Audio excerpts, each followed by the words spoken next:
It's no secret you should replace your home's air filters every 3 months or 90 days. But there are other best practices that should be considered when staying on top of your home's HVAC needs. In today's video, we're going to show you tips for servicing the inside portion of your HVAC system. We have a video on cleaning and maintaining your condenser that you can view with the pop-up linked above. But what about the return air housing and other system components found inside your home? They get dirty too. For our particular home, we have return grills located in the ceiling of our second story. This is where our HVAC system filters are installed.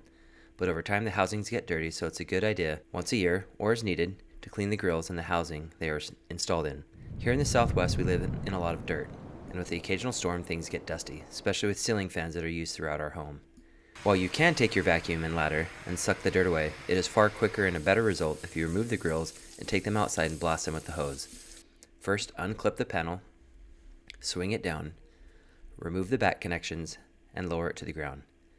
Take the grills outside and find your strongest hose nozzle.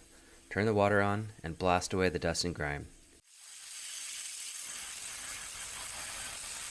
After giving it a once over, put on a more gentle setting for the sprayer and lift the grill off the ground and rinse it down one last time.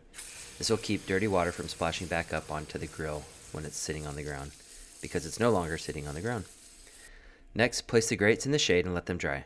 To speed things up, you can get a paper towel or microfiber cloth and wipe it down.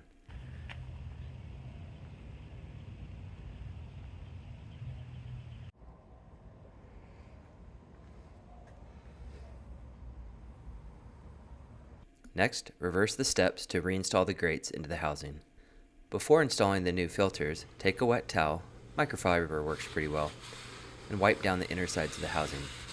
There's often a lot of dust and dirt in this area as well. Now that the grill and housing are clean, install your air filters.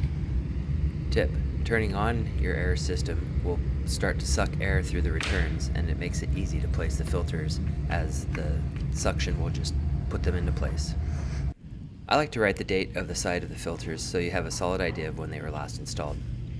I also like to record the work in a spreadsheet where I track home maintenance. It is also a good idea to check the batteries of your thermostat.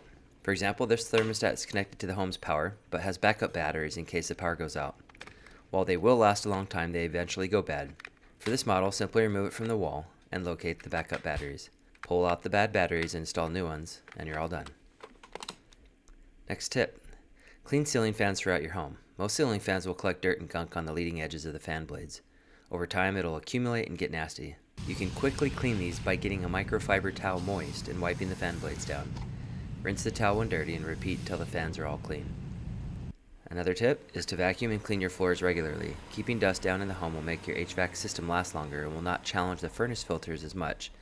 Alright, that about covers our suggestions on annual deep cleaning for your home's HVAC system on the inside of your home.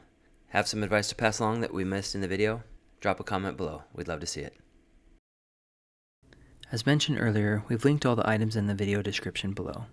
Which, by the way, if you click on one of those links and buy something, shortly after I might get a small kickback at no cost to you. Also, there's a way to help small creators like myself via the Super Thanks button below the video. And lastly, it wouldn't be a video from the internet if I didn't ask you to hit the subscribe button. At least my pleading was at the end of the video, so you didn't have to sit through that before getting the information you came for. Regardless of what you may or may not do, I appreciate your time.